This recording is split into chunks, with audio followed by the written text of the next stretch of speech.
ಇಂದು ನಮ್ಮ ಕೇಂದ್ರ ಸರ್ಕಾರದ ವತಿಯಿಂದ ಜನ್ ಔಷಧಿ ದಿವಸ್ ಅಥವಾ ಜನ್ ಔಷಧಿ ದಿನಾಚರಣೆಯನ್ನು ಇಡೀ ರಾಷ್ಟ್ರದಲ್ಲಿ ಎಲ್ಲ ಕಡೆ ನಾವು ಆಚರಿಸ್ತಾ ಇದ್ದೀವಿ. ಈ ಸಂದರ್ಭದಲ್ಲಿ ನಾವು ಮಡಿಕೇರಿಯಲ್ಲೂ ಕೂಡ ಒಂದು ಕಾರ್ಯಕ್ರಮವನ್ನು ಮುಗಿಸಿ ಇವಾಗ ನಮ್ಮ ಮೈಸೂರಿನಲ್ಲಿ ಜನ್ ಔಷಧಿ ಕೇಂದ್ರಗಳಿಗೆ ಭೇಟಿ ನೀಡಿ ಇಲ್ಲಿ ಯಾರ ಕೈಯಲ್ಲಿ ಬಿಸ್ನೆಸ್ ನಡೀತಾ ಇದೆ ಅವ್ರನ್ನ ಭೇಟಿ ಆಗುವಂಥದ್ದು, ಅವ್ರಿಗೂ ಕೂಡ ಒಂದು ಶುಭ ಕೋರುವಂಥದ್ದು ಮತ್ತು ಇಲ್ಲಿ ಯಾರ್ಯಾರು ಫಲಾನುಭವಿಗಳಿದ್ದಾವೆ ಅವ್ರಿಗೂ ಸಹ ಒಂದು ಶುಭಾಶಯಗಳನ್ನು ಸಲ್ಲಿಸಲಿಕ್ಕೆ ಮತ್ತು ಯಾವ ರೀತಿ ಲಾಭ ಆಗ್ತಾ ಇದೆ ಅಂತ ಕೂಡ ಒಂದು ಚರ್ಚೆ ಮಾಡುವಂಥದ್ದು ದೃಷ್ಟಿಯಲ್ಲಿ ಬಂದಿದ್ದೀವಿ.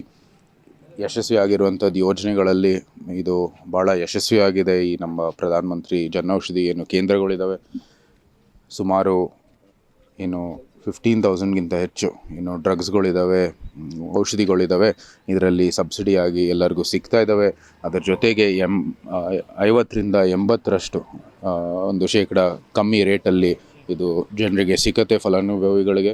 ಅದರ ಜೊತೆಗೆ ಎಲ್ಲಕ್ಕಿಂತ ಮುಖ್ಯವಾಗಿ ಇಲ್ಲಿ ಒಂದು ರೀತಿಯ ಸುಮಾರು 2047 ಔಷಧಿಗಳು ಈ ಒಂದು ಕೇಂದ್ರದ ಮೂಲಕ ಸಿಕ್ಕತ್ತೆ. ಸುಮಾರು 300 ಸರ್ಜಿಕಲ್ ಇನ್ಸ್ಟ್ರೂಮೆಂಟ್ಸು ಕೂಡ ಇಲ್ಲಿ ಲಭ್ಯವಿರುತ್ತೆ. ಸಾಮಾನ್ಯವಾಗಿ ಜನ್ ಔಷಧಿ ಒಂದು ಕೇಂದ್ರದ ಒಂದು ಯೋಜನೆಯಲ್ಲಿ ಎಲ್ಲಕ್ಕೂ ಕೂಡ ಸಬ್ಸಿಡಿ ಇದೆ. ಅದು ಇಲ್ಲಿ ಸುಮಾರು ನಮ್ಮ ಫಲಾನುಭವಿಗೆ ಭಾಳ ಅನುಕೂಲ ಆಗುವಂಥದ್ದು. ಈ ಸಬ್ಸಿಡಿ ಮೂಲಕ ಎಲ್ಲ ರೀತಿ ಕಮ್ಮಿ ರೇಟಲ್ಲಿ ಎಲ್ಲ ಉತ್ಪನ್ನಗಳನ್ನು ಸಿಕ್ಕತ್ತೆ. ಅದರ ಜೊತೆಗೆ ಒಟ್ಟಾರೆ ಒಂದು ಸೇವಿಂಗ್ಸು ನಾವು ನೋಡೋಕ್ಕೆ ಹೋದರೆ ಸಮಸ್ತ ಭಾರತೀಯರಿಗೆ ಕಳೆದ 10 ವರ್ಷದಲ್ಲಿ ಸುಮಾರು 30,000 ಕೋಟಿ ರೂಪಾಯಿಗಳು ಸೇವಿಂಗ್ಸ್ ಆಗಿದೆ ಈ ಒಂದು ಸ್ಕೀಮ್ ಮೂಲಕ.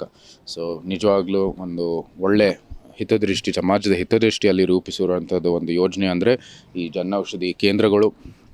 ಒಂದು ಉದ್ಯೋಗನೂ ನೀಡುತ್ತೆ, ಇಲ್ಲಿ ಸ್ಥಳೀಯರಿಗೆ ಒಂದು ಒಳ್ಳೆಯ ವ್ಯಾಪಾರ ಅವ್ರಿಗೆ ಮುಂದುವರಿಲಿಕ್ಕೆ ಒಂದು ಅವಕಾಶ ಸಿಗುತ್ತೆ. ಅದರ ಜೊತೆಗೆ ಜನರಿಗೂ ಕೂಡ ಫಲಾನುಭವಿಗಳಿಗೆ ಕಮ್ಮಿ ಒಂದು ರೇಟಲ್ಲಿ ಔಷಧಿನೂ ಕೂಡ ಸಿಕ್ಕತ್ತೆ. ಸೊ ಈ ಒಂದು ಜನ್ ಔಷಧಿ ದಿನಾಚರಣೆಯ ಸಂದರ್ಭದಲ್ಲಿ ಎಲ್ಲರಿಗೂ ಶುಭಾಶಯಗಳನ್ನು ಸಲ್ಲಿಸುತ್ತೇನೆ. ಸರ್, ಈಗ ರಾಜ್ಯದ ಬಜೆಟ್ ಮಂಡನೆ ಆಗಿದೆ, ಯಾವ ರೀತಿ ಈಗಾಗಲೇ ನಡೆದಿದೆ ನಮ್ಮ ಈ ಜನೌಷಧಿ ದಿನಾಚರಣೆ ಮತ್ತು ಮಡಿಕೇರಿಯಲ್ಲಿ ಒಂದು ಧರಣಿ ನಡೀತಾ ಇರುವಂಥ ಸಂದರ್ಭದಲ್ಲಿ ನನಗೆ ಹೆಚ್ಚು ಒಂದು ಇನ್ಡೆಪ್ತ್ ಆಗಿ ಅಧ್ಯಯನ ಮಾಡಲಿಕ್ಕೆ ಒಂದು ಅವಕಾಶ ಸಿಕ್ಕಿಲ್ಲ. ಆದರೆ ಮೇಲ್ನೋಟಕ್ಕೆ ನಾವು ನೋಡುವಾಗ ಹೆಚ್ಚು ಒಂದು ಅಲ್ಪಸಂಖ್ಯಾತರಿಗೋಸ್ಕರ ಈ ಬಜೆಟನ್ನು ಮಂಡನೆ ಮಾಡಿದ್ದಾರೆ ಅಂತ ಕಾಣ್ತಾ ಇದೆ.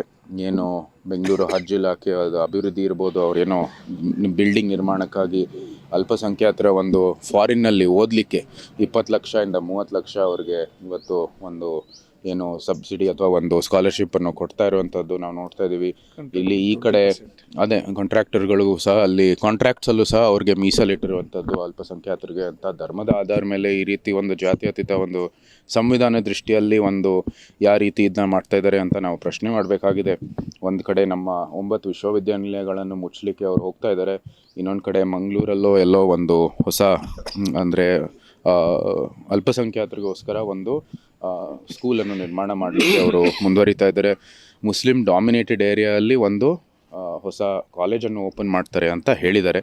ಇದೆಲ್ಲನೂ ಸಹ ಒಂದು ಕಡೆ ಸಾರ್ವಜನಿಕರಿಗೆ ಬೇರೆ ಬೇರೆ ಜಿಲ್ಲೆಯಲ್ಲಿ ಲಾಭ ಆಗುವಂಥದ್ದು ವಿಶ್ವವಿದ್ಯಾನಿಲಯಗಳನ್ನು ಮುಚ್ತಾ ಇದ್ದಾರೆ. ಬೇರೆ ಕಡೆ ಅದು ಯಾವ ರೀತಿ ಅದನ್ನ ಭಾರತದಲ್ಲಿ ಸಮಸ್ತರ ಒಂದು ಸರ್ಕಾರ ದೃಷ್ಟಿಯಲ್ಲಿ ಎಲ್ಲರೂ ಭಾರತೀಯರೇ.